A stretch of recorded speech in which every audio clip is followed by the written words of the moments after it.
Revolution tastes oddly sweet. I stare at my older brother across sacred wooden table in enormous busy kitchen of the fortress of Aretia and chew the honeyed biscuit he put on my plate. Damn, that's good. Really good. Maybe it's just that I haven't eaten in 3 days, since a not-so-mythological being stabbed me in the side with a poisoned blade that should have killed me. It would have killed me if it hadn't been for Brennan, who won't stop smiling as I chew. This might go down as the most surreal experience of my life. Brennan is alive. Venom, dark wielders I thought only existed in fables, are real. Brennan is alive. Aretia still stands, even though it was scorched after the Tyrish rebellion 6 years ago. Brennan is alive. I have a new 3-inch scar on my abdomen, but I didn't die. Brennan is alive. The biscuits are good, right?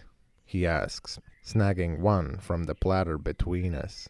Kind of reminded me of the ones that Cook used to make when we were stationed in Calder, remember? I stare and chew.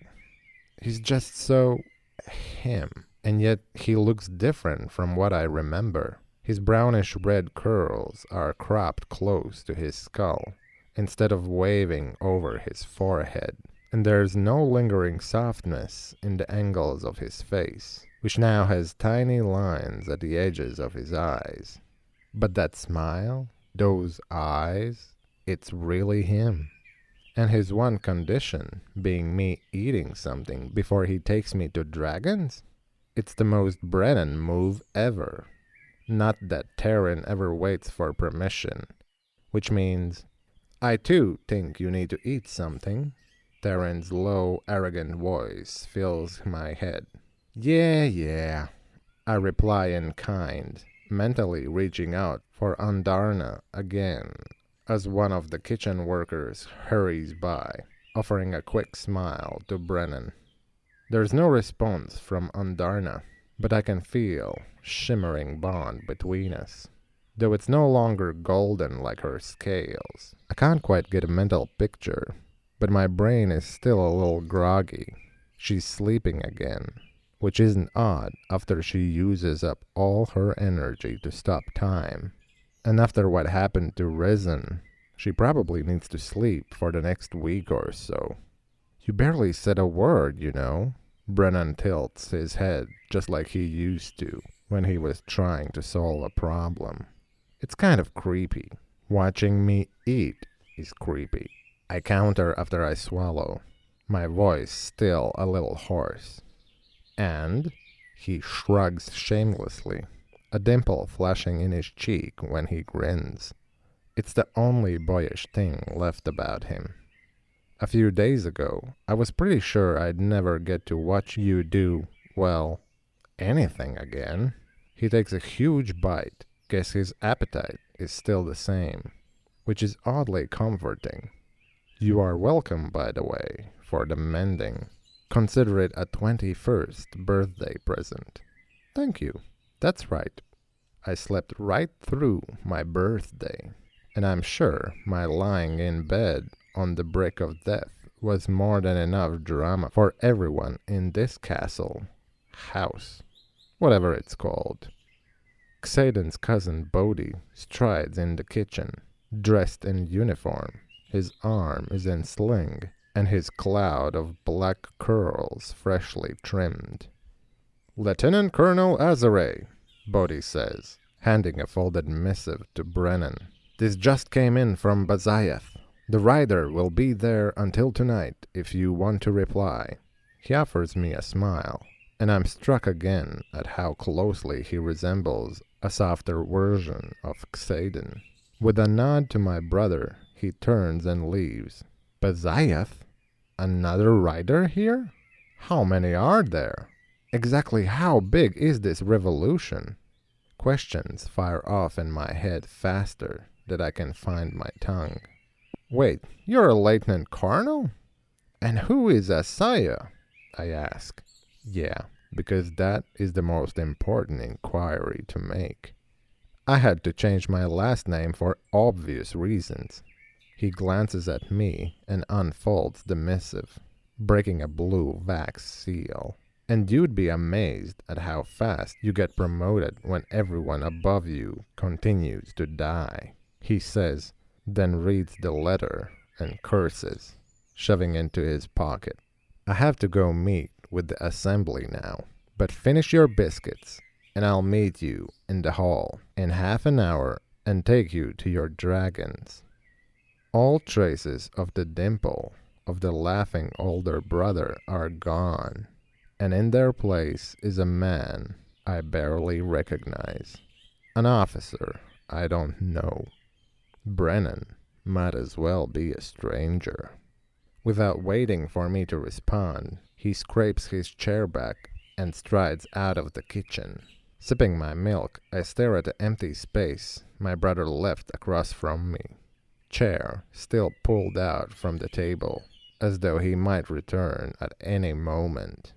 I swallow the remaining biscuit stuck in the back of my throat and lift my chin, determined not to ever sit and wait for my brother to return again.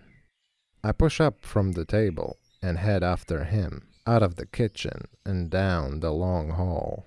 He must have been in a hurry, because I can't see him anywhere. The intricate carpet muffles my footsteps along the wide, high-arched hallway as I come to, whoa!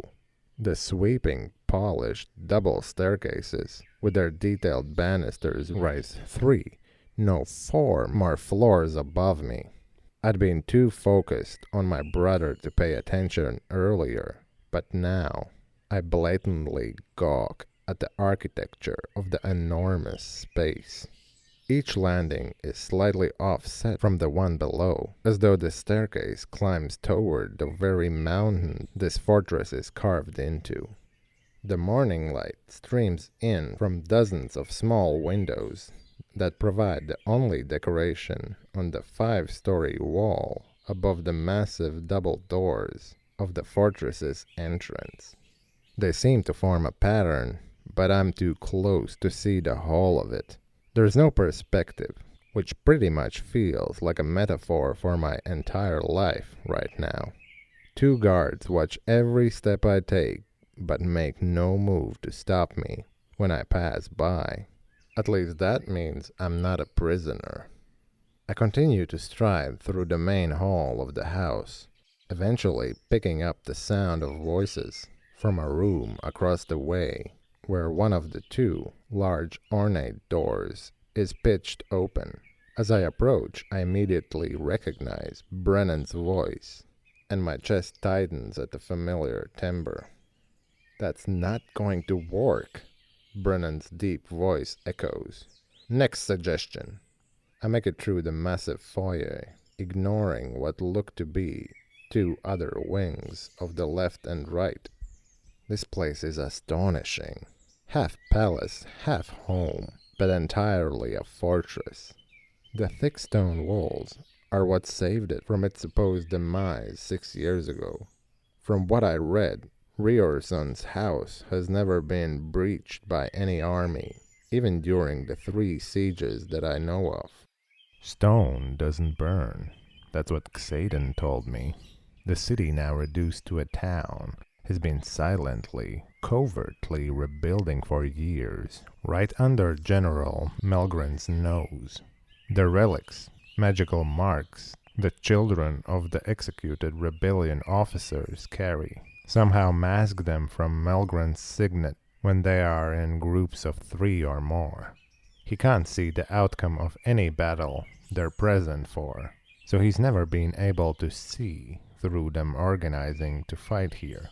There are certain aspects of Riorson House, from its defensible position carved into the mountainside to its cobblestone floors and steel-enforced doors in the entryway, that remind me of Bazaya, the war college I've called home since my mother was stationed there as its commanding general. But that's where the similarities end. There's actual art on the walls here, not just busts of war heroes displayed on stands. And I'm pretty sure that's an authentic Paramesh tapestry hanging across the hall from where Bodhi and Imogen stand in the open doorway. Imogen puts her finger to her lips, then motions at me to join in the empty place between her and Bodhi. I take it, noticing Imogen's half-shaved hair has been recently dyed a brighter pink while I've been resting. Clearly, she's comfortable here. Bodhi too. The only signs that either has been in a battle are the sling cradling Bodhi's fractured arm and a split in Imogen's lip. Someone has to state the obvious. An older man with eye patch and a hawkish nose says from the far end of the table that consumes the length of the two-story room. Tufts of thinning gray hair frame the deep lines in his lightly tanned, weathered skin, his jaws hanging down like a wildebeest. He leans back in his chair, placing a thick hand on his rounded belly. The table could easily accommodate 30 people, but only 5 sit along one side, all dressed in rider black, perched slightly ahead of the door, at an angle where they'd have to turn fully to see us, which they don't. Brennan paces in front of the table, but not at an angle. He can easily spot us, either. My heart lurks into my throat, and I realize it's going to take some time to get used to seeing Brennan alive. He's somehow exactly the same as I remember, and yet different. But here he is, living, breathing, currently glaring at a map of the continent on the long wall. The map size only rivaled by the one in the battle brief lecture hall at Bazayath. And standing in front of the map, one arm leaning against a massive chair as he stares down the table at its occupants, is Xaden. He looks good, even with bruises, marring the tawny brown skin under his eyes from lack of sleep. The high slopes of his cheeks, the dark eyes that usually soften whenever they meet mine. The scar that bisects his brow and ends beneath his eye. The swirling, shimmering relic that ends at his jaw. And the carved lines of the mouth I know as well as my own, all add up to make him physically perfect to me. And that's just his face. His body? Somehow even better. And the way he uses it when he has me in his arms. Nope. I shake my head and cut off my thoughts right there. Xaden may be gorgeous, and powerful, and terrifyingly lethal, which shouldn't be the turn-on it is. But I can't trust him to tell me the truth about, well, anything, which really hurts, considering how pathetically in love with him I am. And what is the obvious thing you need to state, Major Ferris? Xaden asks, his tone completely, utterly bored. It's an assembly meeting, Bodhi whispers to me. Only quorum of 5 is required to call a vote, since all 7 are almost never here at one time, and 4 votes carry a motion. I file that information away. Are we allowed to listen? Meetings are open to whoever wants to attend. Imogen replies just as quietly. And we're attending in the hallway? I ask. Yes, Imogen answers with no other explanation. Returning is the only option. Hawk Nose continues. Not doing so risks everything we're building here. Search patrols will come, and we don't have enough riders.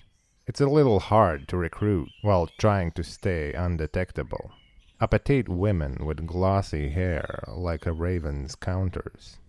The umber skin at the corners of her eyes, crinkling as she glares down the table at the older man. Let's not get off topic, Teresa. Brennan says, rubbing the bridge of his nose. Our father's nose. Their resemblance is uncanny. No point increasing our numbers without a working forge to arm them with weapons. Hawk Noise's voice rises above the others. We are still short of a luminary, if you haven't noticed. And where are we with negotiations with Viscount Tecarus for this?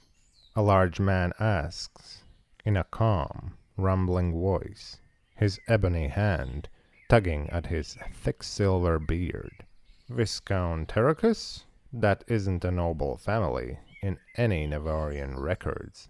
We don't even have viscounts in our aristocracy. Still working on a diplomatic solution, Brennan answers. There's no solution. Tecarus isn't over the insult you delivered last summer. An older woman, built like a battle axe, locks her gaze at Xaden, her blonde hair brushing just past her square, alabastern chin. I told you, Viscount was never going to give it to us in the first place, Xaden replies. The man only collects things. He does not trade them. Well, he's definitely not going to trade with us now, she retorts, her gaze narrowing. Especially if you won't even contemplate his latest offer. He can have right off with his offer. Xaden's voice is calm, but his eyes have a hard edge that dares anyone at the table to disagree, as if showing these people they aren't worth his time. He steps around the arm of massive chair facing them and settles into it, stretching his long legs and resting his arms on the velvet armrests, like he doesn't have a care in the world. The quiet that falls on the room is telling. Xaden commands as much respect from assembly of this revolution as he does at Basaya.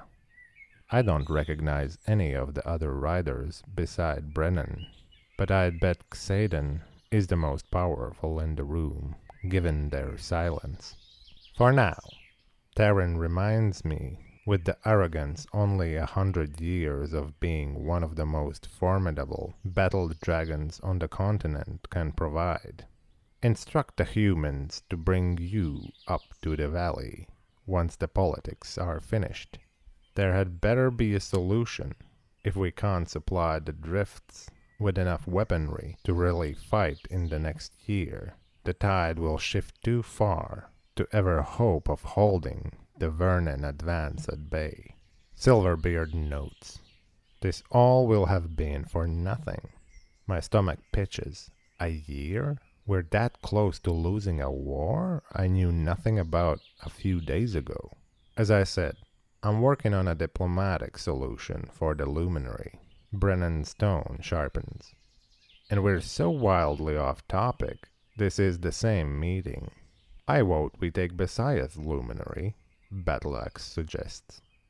If we're that close to losing this war, there's no other option. Xaden shoots Brennan a look that I can't decipher, and I breathe deeply as it hits me. He probably knows my own brother better than I do, and he kept him from me. Of all the secrets he hid, that's the one I can't quite swallow. And what would you have done with the knowledge had he shared it? Terran asks. Stop bringing logic into emotional argument. I fold my arms across my chest. It's my heart that won't fully let my head forgive Xaden. We've been over that, Brennan says with finality. If we take Besiah's forging device, Navarre can't replenish their stores at the outposts. Countless civilians will die if those wards fall. Do any of you want to be responsible for that? Silence reigns. Then we agree, Hawknose says. Until we can supply the drifts, the cadets have to return. Oh, they're talking about us, I whisper. That's why we're standing out of their direct sight. Bodhi nods. You're uncharacteristically quiet, Suri. Brennan notes, glancing at a wide-shouldered brunette with olive skin and single streak of silver in her hair, her nose twitching like a fox, sitting next to them. I say we send all but the two. Her nonchalance skates a chill down my spine as she drums her bony fingers on the table, a giant emerald ring catching the light. 6 cadets can lie as well as 8. 8. Xaden, Garrick, Bodhi, Imogen, 3 marked ones I'd never gotten a chance to know before. We were thrown into battle, and me.